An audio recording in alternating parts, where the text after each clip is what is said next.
Muito boa tarde a todos. Vamos dar início então à nossa audição nos termos do artigo 21 da Lei nº 4390 de 10 de agosto dos subscritores da petição número 45 da 17ª legislatura, da primeira sessão legislativa, retrocessos inaceitáveis nos direitos das mulheres, mães e bebés da iniciativa de Zaida Margarida Mateus Vilhena Pinheiro Alves e outros, que está neste momento com 46.333 assinaturas.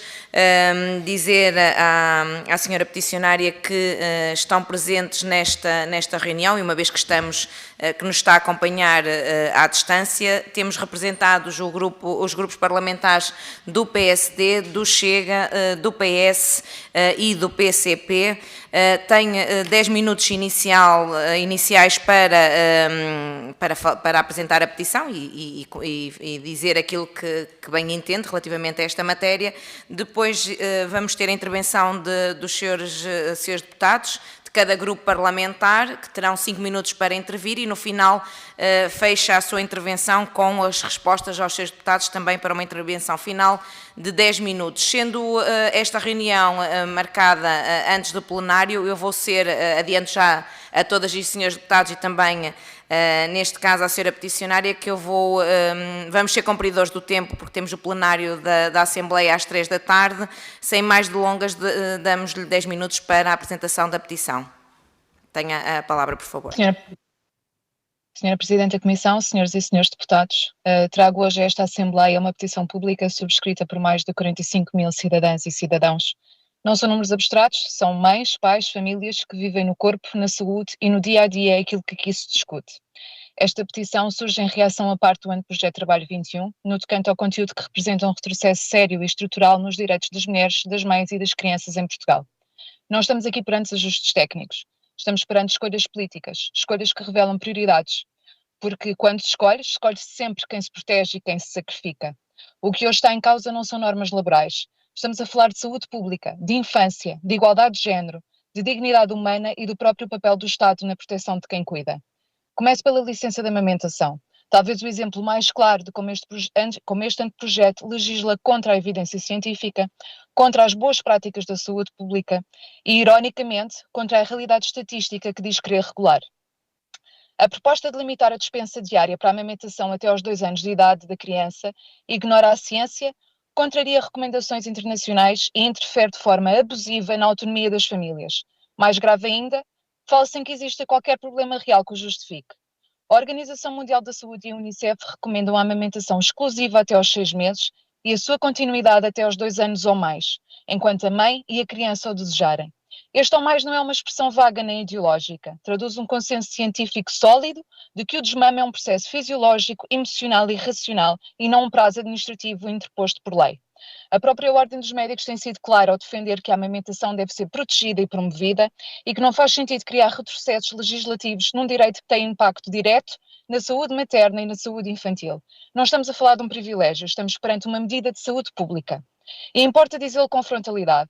Esta alteração legislativa não responde sequer a um fenómeno significativo.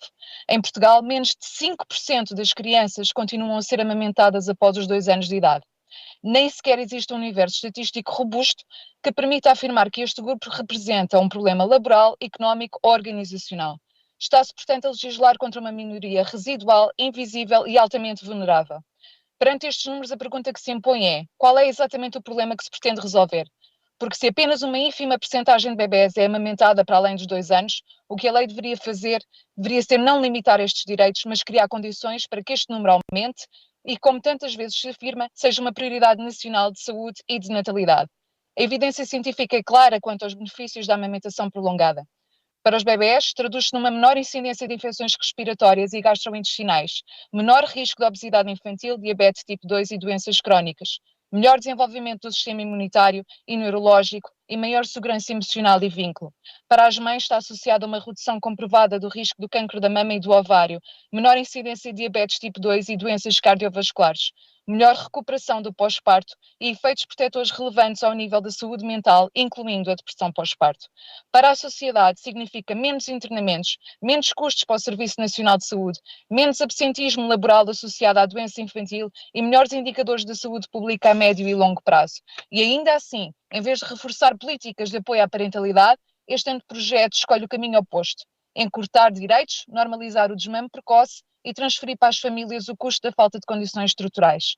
Recorde-se que toda a comunidade científica reconhece que os primeiros 1000 dias de vida, desde a conceição até aos 2 anos, são um período absolutamente crítico para o desenvolvimento físico, emocional e cognitivo da criança.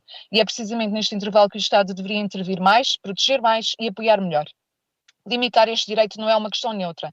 É incentivar escolhas forçadas, penalizar quem amamenta e empurrar mães para decisões contrárias à sua vontade e à saúde dos seus filhos. É também uma medida profundamente incoerente com qualquer discurso sério sobre promoção de natalidade. Não se incentiva a natalidade retirando apoio às mulheres depois do nascimento e não se protege a infância encurtando o tempo de cuidado. Passo ao segundo ponto, o retrocesso de reconhecimento do luto gestacional. A perda de uma gravidez não é um não evento. Não é uma abstração clínica nem um detalhe administrativo. É a perda de um filho esperado, de um projeto de vida, de uma identidade que já estava a ser construída. O facto dessa perda acontecer antes do nascimento não a torna menos real, menos dolorosa ou menos transformadora. E quem passa por uma perda gestacional não perde apenas um corpo em desenvolvimento, perde expectativas, planos, futuro e chão emocional. A legislação atualmente em vigor, ainda que de forma imperfeita, reconhece esta realidade ao prever 2 caminhos possíveis: uma licença por interrupção da gravidez quando clinicamente indicada, ou 3 dias de faltas justificadas e remuneradas sensíveis ao outro progenitor. Esta dupla possibilidade não é redundante. Responde precisamente à diversidade das vivências do luto e à impossibilidade do sofrimento humano caber numa única moldura médica. O anteprojeto agora em discussão elimina esta margem de humanidade, obriga a que o sofrimento só seja reconhecido se for certificado por um ato médico, transformando o luto numa patologia a provar. Retira a possibilidade de um tempo mínimo de recolhimento e apaga, na prática, o lugar do outro progenitor. Importa aqui esclarecer um argumento que tem sido usado para justificar este retrocesso e que não pode passar sem contraditório. Tem sido afirmado que há perda de direitos porque as famílias poderão, que não há perda de direitos porque as famílias poderão recorrer à chamada licença para assistência à família. Esta afirmação não corresponde à realidade material do direito e induz em erro. A licença para assistência à família tem um número anual de dias limitado. Foi criado para situações de doença e assistência continuada e não foi pensado para responder a situações de luto, muito menos a perdas gestacionais. Mais grave é uma licença não remunerada. Substituir um direito específico, pago e reconhecido, ainda que imperfeito, por um mecanismo genérico, limitado e não pago, não é um alargamento de direitos, é a sua diluição. É dizer às famílias que têm mais dias quando esses dias implicam perda de rendimento, consumo de um plafond anual e ausência total do reconhecimento de luto e de manipular a informação. Não enganemos as pessoas. Um direito que depende da perda do salário não é um direito efetivo. Um direito que obriga a escolher entre o luto e a sobrevivência económica não é proteção social. É um abandono institucional. E esta opção legislativa parte ainda de uma visão profundamente redutora da parentalidade e do sofrimento humano. Assume que apenas a mãe sofre, e apenas se o médico o confirmar, e que o outro progenitor é um mero acompanhante funcional. Esta visão não tem respaldo na psicologia, na psiquiatria, nem na experiência clínica. A evidência demonstra que a perda gestacional pode desencadear ansiedade, depressão, stress pós-traumático e rupturas profundas na vida familiar, afetando ambos os progenitores. Obrigar qualquer um deles a regressar ao trabalho como se nada tivesse acontecido não promove produtividade nem saúde mental. Produz silêncio, adoecimento e exclusão. Quando o Estado escolhe não reconhecer este luto, não está a ser neutro. Está a normalizar a violência institucional e a dizer por via da lei que há dores que não merecem tempo, não merecem proteção e não merecem nome. Por fim, restrição do direito ao horário flexível para quem cuida. O regime do horário flexível foi criado como um instrumento de justiça social. Reconhece que a vida não é compatível com modelos rígidos de organização do trabalho quando existem crianças, pessoas dependentes ou necessidades de cuidado contínuo. É por isso um mecanismo central de conciliação entre a vida profissional, familiar e pessoal. A proposta agora apresentada subverte este princípio, ao exigir que o trabalhador, ao pedir um horário flexível, se ajuste previamente às formas especiais de organização do tempo de trabalho da empresa, incluindo trabalho noturno, fins de semana e feriados. E, portanto, este direito transforma-se numa aparência que passa a existir apenas se não incomodar. Na prática, esta inversão coloca a vida familiar em posição subordinada face às necessidades empresariais. O tempo de cuidado deixa de ser um valor a proteger e passa a ser um obstáculo a contornar. Isto não é flexibilidade, é a transferência do risco social do Estado e das empresas para as famílias. As consequências são por demais conhecidas. São sobretudo as mulheres que ajustam horários, reduzem rendimentos ou abandonam o mercado do trabalho quando a conciliação falha. Retirar eficácia a este direito é aprofundar desigualdades de género, fragilizar a autonomia económica das mães e empobrecer o tecido social. Uma sociedade que empurra quem cuida para fora do trabalho não é mais competitiva, é mais desigual, mais frágil e mais injusta. Obrigada. Muito obrigada, comprei o tempo como era pretendido e eu agora vou pedir a mesma tolerância às senhoras e senhores deputados no cumprimento do tempo e passo a palavra no início da audição, eu não referi, mas a relatora desta petição será a senhora deputada Sandra Pereira do Partido Socialista, do Partido Social Democrata, peço desculpa, a quem passo a palavra. Muito obrigada, senhora coordenadora. Quero antes de mais cumprimentar a peticionária e os demais subscritores da referida petição e, naturalmente, saudar por se terem dirigido à Assembleia da República com este instrumento, que é, de facto, um instrumento de participação política, democrática, é um instrumento da democracia participativa e, portanto, para nós é sempre bom termos a participação dos cidadãos nas questões que lhes digam diretamente respeito, porque a Assembleia da República é a casa de todos e, por isso, saudar aqui a apresentação desta petição. O que está aqui em causa, parece-me a mim, tem a ver com o pacote de reforma laboral que não entrou ainda aqui na Assembleia da República, está a ser ainda discutido com base num anteprojeto, está a ser discutido no âmbito da concertação social e, portanto, não tem a Assembleia da República nota, de facto, ainda do que é que o Governo pretenderá fazer sobre esta matéria. Isto porque é um processo, como disse e como referi, está na concertação social, será objeto aí de negociação e, portanto, não é certo, e é bem que não seja certo, porque isso implica que será um processo dinâmico com contributo de todos os parceiros da concertação social. Não é certo que o anteprojeto tal qual está redigido seja aquilo que entre aqui na Assembleia da República. Não obstante, tomamos boa nota de todas as preocupações que nos foram aqui trazidas. De facto, isto é uma matéria que está neste momento não em debate no Parlamento, mas está em debate público e tomamos boa nota e avaliaremos depois também, mediante aquilo que for, digamos, o processo final que será trazido aqui ao Parlamento e sobre o qual aí sim os grupos parlamentares e a Assembleia da República terá naturalmente de deliberar. Diria que é extemporâneo neste momento falarmos de um retrocesso de direitos porque, como disse e volto a repetir, é uma situação que está a ser discutida na concertação social, é um processo apenas de intenções que estou em crer que não acabará e nem poderá, porque esse é mesmo o objetivo da concertação social, é que haja uma verdadeira negociação e que hajam contributos, quer das entidades patronais, quer das associações representantes dos trabalhadores e, portanto, só nessa altura é que teremos em concreto aquilo que será eventualmente a reforma que se queira fazer neste âmbito da legislação de trabalho. E, portanto, dizer mais uma vez que tomamos boa nota das preocupações que nos foram aqui trazidas no âmbito desta petição e que, quando for o caso, os grupos parlamentares e o grupo parlamentar do PSD também tomará a sua posição devida sobre uma realidade que seja mais concreta do que é aquela que está em conversação atualmente. Disse. Muito obrigada, Sra. Deputada. Agora passamos ao Grupo Parlamentar do Chega e dou a palavra à Sra. Deputada Catarina Salgueiro, também por 5 minutos. Os meus cumprimentos, Sra. Coordenadora, Sras. e Srs. Deputados, Sra. Peticionária, na pessoa da Dra. Zaida Alves. Começo por agradecer a vossa presença na 10ª Comissão e o exercício de cidadania que esta petição representa. A petição número 45, 17ª, com 46.333 assinaturas, traz a debate matérias sensíveis que dizem respeito à maternidade, à parentalidade, à saúde, ao luto e à conciliação entre a vida profissional e familiar. Estas não são questões abstratas, são realidades vividas todos os dias por famílias que procuram equilibrar trabalho, cuidado e dignidade humana. Por isso mesmo, devem ser analisadas com responsabilidade, ponderação e respeito por quem sente na prática o impacto das opções legislativas. A petição suscita questões relevantes no plano jurídico-laboral, da proteção da parentalidade e da tutela de direitos fundamentais constitucionalmente consagrados, impondo a esta Comissão uma análise cuidada quanto à proporcionalidade e à razoabilidade das alterações em discussão.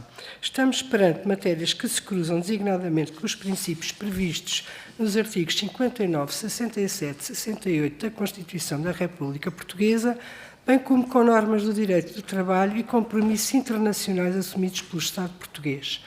Relativamente à licença de amamentação, a preocupação manifestada pelos peticionários prende-se com a introdução de um limite etário objetivo, independentemente da continuidade do aleitamento devidamente atestado.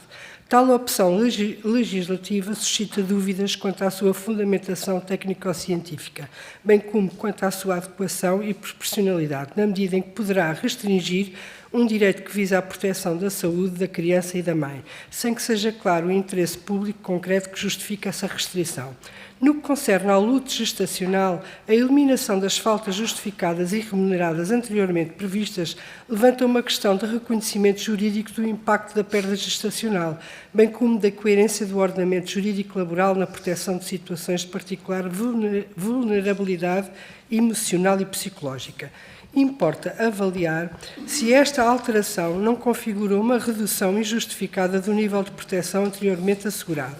Quanto ao regime do horário flexível, a petição aponta para um eventual desequilíbrio na ponderação entre os interesses da entidade empregadora e os direitos do trabalhador, com responsabilidades familiares. A eventual subordinação excessiva do exercício deste direito às necessidades organizativas da empresa pode comprometer a sua efetividade prática, transformando-o numa figura meramente formal. O Chega entende que cabe a esta Comissão averiguar se as soluções legislativas em causa respeitam os princípios da segurança jurídica, da igualdade, da proporcionalidade e da proteção da confiança, bem como se garantem uma tutela efetiva dos direitos que dizem proteger, pois quem cuida não pode ser penalizado.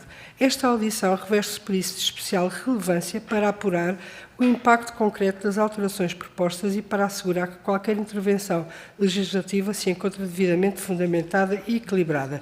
Deixo aqui algumas questões, tais como garantir igualdade entre famílias biparentais, monoparentais, adoção e guarda, sem discriminar quem não amamenta.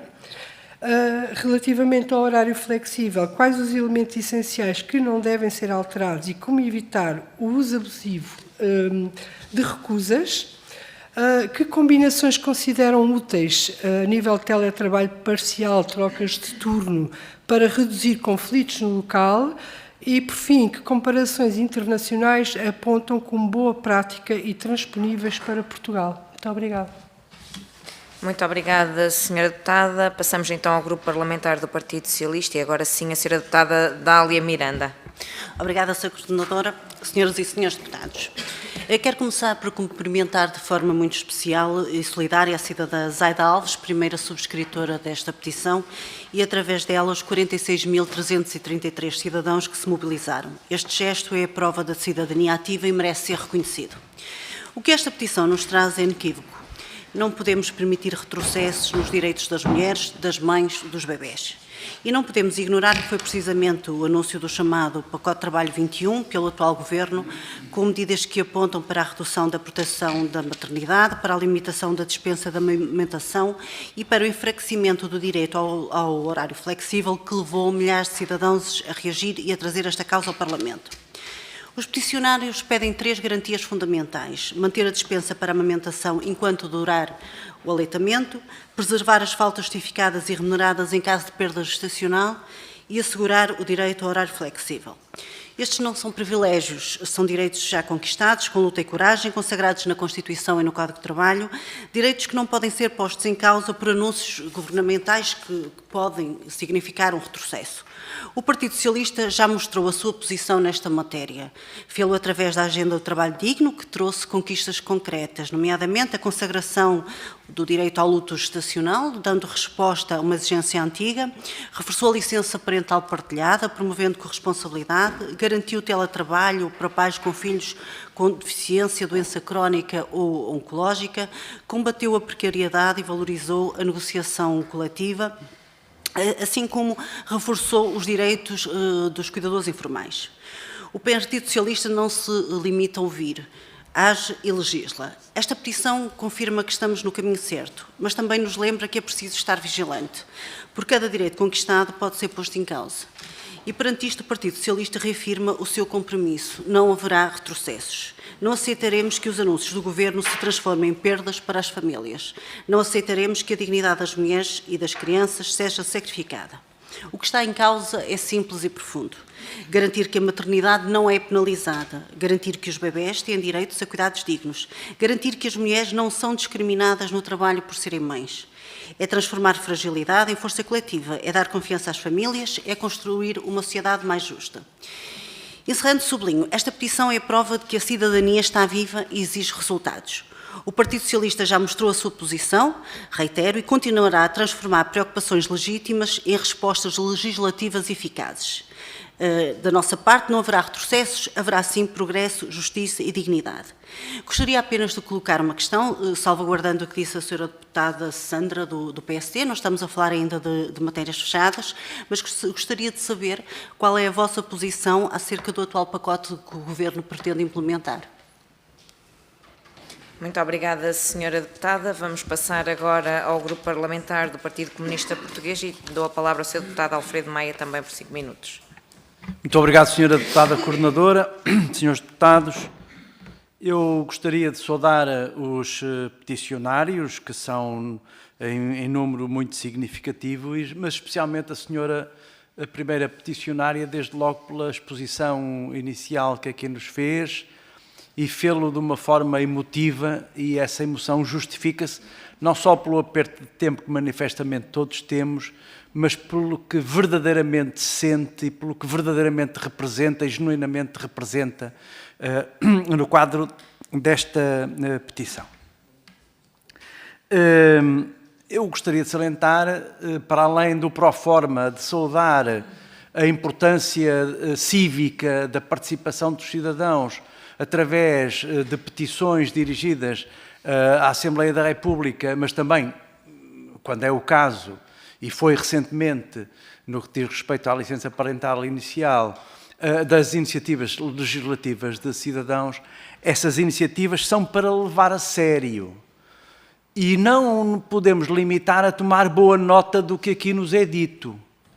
Até porque, de facto, em relação ao pacote laboral que aí está, e não vale a pena estarmos aqui a efabular sobre qual é o estado em que se encontra, o que está em marcha é uma verdadeira declaração de guerra aos trabalhadores, aos pais, às mães, às crianças e às famílias neste pacote laboral. E, portanto, é em si mesmo um projeto profundamente deletério até para uma sociedade justa a que todos aspiramos. E com a qual não podemos, portanto, com este projeto não podemos pactuar, e só há um caminho, como o PCP tem afirmado, só há um caminho para este pacote laboral, que é a sua retirada imediata, já sem mais discussões. Queria salientar que, também, a propósito, que nem sequer está em discussão se este é um momento oportuno ou não para os cidadãos manifestarem a sua opinião. Não está na Constituição da República, não está no regimento da Assembleia da República a discussão da oportunidade para a pronúncia dos cidadãos, nomeadamente através de petições. É preciso que este Parlamento ouça o clamor da rua, que se manifestou na semana passada, mas também o clamor dos lares, que se transmite designadamente através desta petição. Avançaria também para salientar a importância das iniciativas que o PCP ao longo de décadas tem apresentado para a valorização da maternidade, da paternidade, do direito à infância, do direito da família, portanto, mais uma razão para não estarmos de acordo, antes pelo contrário, com o que nos é avançado no anteprojeto e que o Governo se prepara efetivamente para fazer. O Governo, aliás, apoiado por uma maioria da direita, de extrema-direita, que efetivamente o suporta também nisto. Mas atenção, não é só em relação às questões concretas da maternidade e da paternidade, é também em relação à completa desregulação do trabalho. A desregulação dos horários, o trabalho noturno e por turnos, o trabalho aos feriados, o banco de horas, individual e grupal, a forma, inclusivamente, de remunerar o trabalho suplementar. Tudo isto concorre para uma profunda degradação da qualidade de vida também das famílias. Porque o que o PCP defende é o direito a ter vida própria, compaginável, evidentemente, com o trabalho, com as obrigações enquanto trabalhadores, mas, sobretudo, uma vida partilhada pela família, pelas crianças, pelos pais, e que possa projetar-se para o futuro numa sociedade justa, equilibrada e saudável. E por isso eu não tinha provavelmente uma questão para lhe colocar, uma vez que há aqui uma clara sintonia de intenções, mas há sobretudo um compromisso do PCP em relação ao qual eu não poderia deixar de sublinhar o seguinte, é que sim, podem contar com o PCP para acompanhar os direitos das mães, dos pais, das crianças e das famílias. Muito obrigado. Muito obrigada, Sr. Deputado. Tenho agora 10 minutos para responder às questões das senhoras e senhores deputados e para uma intervenção final, a primeira peticionária, Zaida Alves. Tem que ligar o microfone, nós não a conseguimos ouvir, peço desculpa. Peço desculpa. Agora sim. Senhora Presidente, senhoras e senhores deputados, antes de mais, muito obrigada pelas intervenções e pelo tempo disponível. Vou dividir aqui a minha intervenção em 2 pontos, portanto, numa primeira fase de dar aqui algumas respostas e na segunda fase, então, deixar uma intervenção final. A nível de respostas, começar por dizer à excelentíssima deputada Sandra Pereira, que também não concordo que seja extemporâneo, até porque provavelmente se não se tivesse levantado tanta onda social, se não tivesse levantado uma manifestação no dia 13 de setembro, perseguida de 2 manifestações pela CGTP, a última com a GTP também, precisamente, e não se tivesse levantado todas estas questões, estas manifestações e a greve geral, é o que eu quero dizer, peço desculpa que isto é a minha primeira vez nisto e, portanto, os nervos também acabam por não colaborar. Se estas questões não se tivessem levantado, provavelmente este pacote já teria avançado e, portanto, é exatamente por esta prevenção que tem de ser feita pela população, que tem de ser feita por todos nós que estamos contra estas medidas, que estamos aqui e que tem de ser feita previamente para impedir precisamente que ele avance. Nas restantes questões vou tentar, eu fui apontando, espero ser prática nas respostas. Falava aqui a deputada Catarina Salgueiro sobre os abusos, os possíveis abusos que estas questões se possam levantar, e eu sobre isto tenho apenas uma coisa a dizer: abusos vêem-se nas empresas, são os trabalhadores que se podem queixar de abusos e que eles existem, sempre existiram. O CIT é felizmente uma entidade, ou era se calhar uma entidade que ajudava muito o trabalhador nesta parte e que dá uns tempos para cá, desde que saiu este possível anteprojeto, que o próprio CIT está aqui com respostas para os 2 lados e já não tão da parte de apoiar o trabalhador como fazia, mas abusos só existem da parte da entidade laboral. E não existem mais casos registados porque os trabalhadores não têm condições para fazer queixa, para os levar, para os apresentar a nível judicial. Abusos da parte dos trabalhadores, eu nunca vi nenhuma empresa a queixar-se, mas se houver, por favor, partilhe, porque não tenho qualquer conhecimento de uma empresa que se tenha queixado até hoje.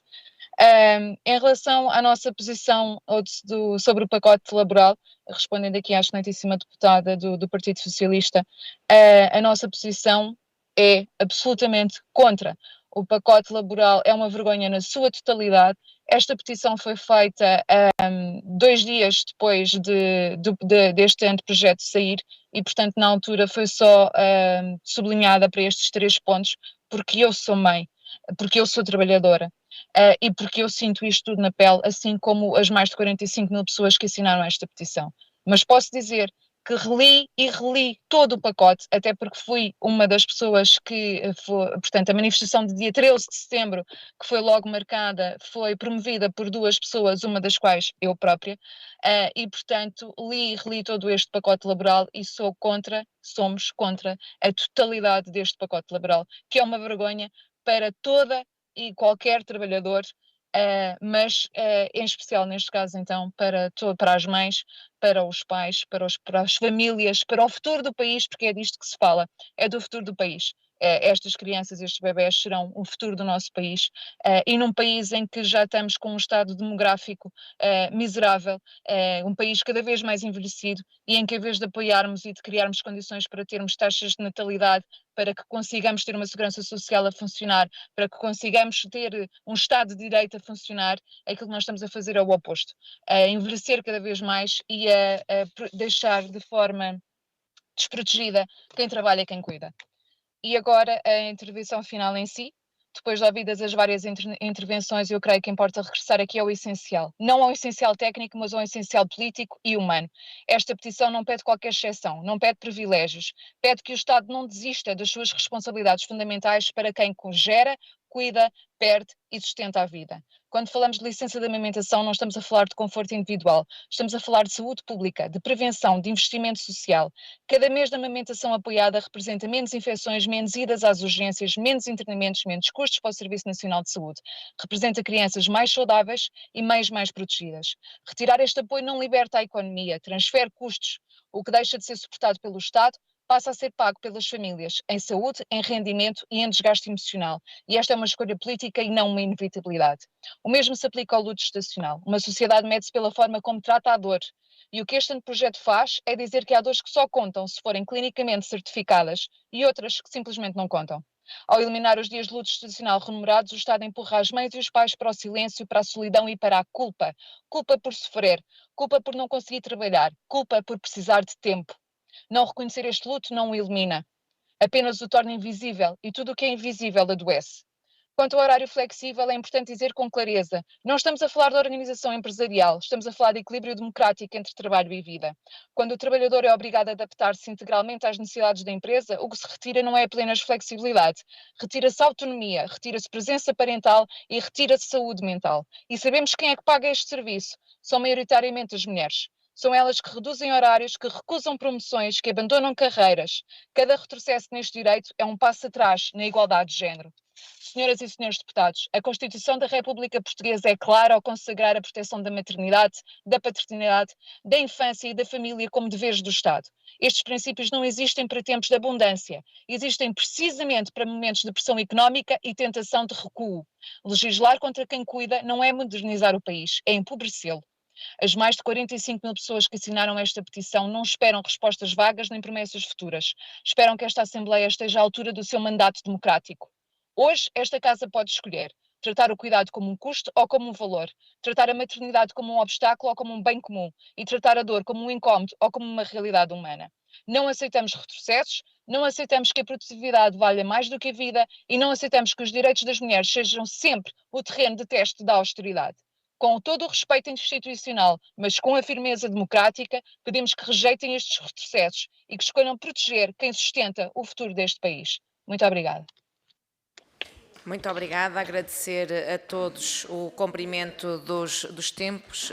Sim, Sra. Deputada Sandra Pereira. Só fazer uma interpelação, eu queria só... Não é É uma interpelação à mesa sobre a condução dos trabalhos, é isso? Mas tem que ligar o microfone, Sra. Deputada. Queria só aqui explicitar e esclarecer, porque isso pode não estar absolutamente claro, acerca do que eu falei, acerca da extemporaneidade da petição. Ficou claro, muito bem. Se me permite, o direito de petição ou a petição é um pedido que se faz a um órgão, neste caso a Assembleia da República, no sentido de que tome, adote determinadas medidas. Em alternativa, existe a representação, que aí sim é a defesa de uma posição pública sobre determinada matéria. E, portanto, a mim parece-me, em rigor e pelos procedimentos legais do nosso regimento, que isto não é se considerarmos, não é uma petição, será uma representação, porque, de facto, ainda na Assembleia da República não está a ser nada discutido e, portanto, a Assembleia da República, para ir de encontro ao pedido dos cidadãos, nada pode fazer para satisfazer, digamos assim, o objeto daquilo que é pedido. Disse. Muito obrigada, Sra. Deputada. Isso não é naturalmente uma interpelação à mesa, mas percebo o esclarecimento. Eu dizer só que a Sra. Deputada, como relatora desta petição, terá a oportunidade no relatório de colocar essa mesma informação, se assim o entender. Enquanto relatora, dizer à primeira peticionária que a Sra. Deputada relatora irá efetuar o relatório, que depois será discutido e aprovado em sede de plenário da Comissão de Trabalho e Segurança Social. Posteriormente será dada nota à primeira peticionária e aos restantes o resultado desse relatório. Sendo esta petição, tendo reunido mais de 7.500 assinaturas, reúne condições depois para discussão em plenário e, naturalmente, que os serviços da Assembleia da República irão colocar os peticionários ao corrente de todas essas tramitações futuras. E, mais uma vez, agradecer a todos e dou por encerrada esta audição. Muito boa tarde.